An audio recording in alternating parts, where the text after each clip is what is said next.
Hi, good morning, everyone. It's wonderful to be here. Thank you, Jackie. And should we get on with it? Yeah, we're just going to have a pretty casual conversation about her work and a little bit about what her impact has been.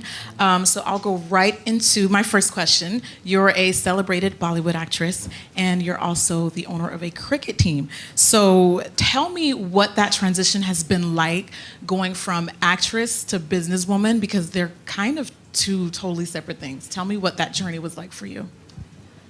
Well, it wasn't the easiest journey, to be honest, because you see, for a woman, cricket is a very macho sport. It's a man's world out there. It was easier to fit in the world of cinema as opposed to fitting in the world of sports. But I think I'd like to rewind and go when I was a little girl. My father, he always told me that Indian girls, when they're little, they're dependent on their fathers. When they are married, they're dependent on their husbands, and when they are older, they're dependent on their sons. So I do not want you to be like that. I want you to be independent. I want you to have a mind of your own, and the only way you can do that is if you are financially independent, you can work.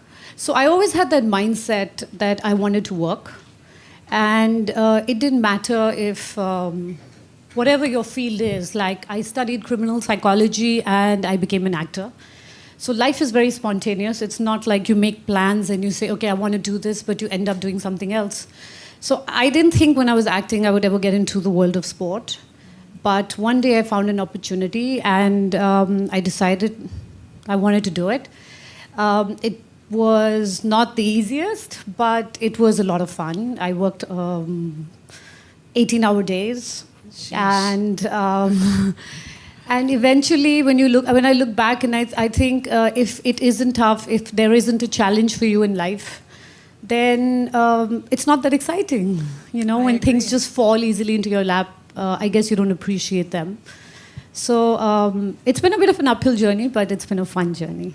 Well, since you mentioned spontaneity, I want us to rewind, and I'd really like you to just briefly tell us how you got into acting, because I think that was a really, really cool story. Okay, so I was studying criminal psychology, and my best friend's boyfriend went to audition for a movie. We were both very poor at that time, so we decided we'll share a cab. Whoever finishes first would pick the other person up. So my exam got over, I took my paper, and I finished. So I went to pick him up, and there was this major audition happening out there. I, of course, was always hungry at that time. So since I didn't know what to do, I went to the corner and I started eating, and I saw the director out there, and he just looked at me and he was like, so what are you going to do for me today? And I was like, nothing. And he was like, all right. I said, no, I'm sorry, I haven't come here to audition. I've just come here to pick up my friend. And so basically, he just grabbed my hand and took the mic, and he said, everyone, this is a classic case of cold feet. This is what should never happen to you. And he basically just put me in the spot and asked me to audition. And I was like, I don't really know how to audition. And he was like, just do whatever you want to do. So I just mumbled and jumbled. And I don't even know what I did. But 2 weeks later, he asked me to do the movie.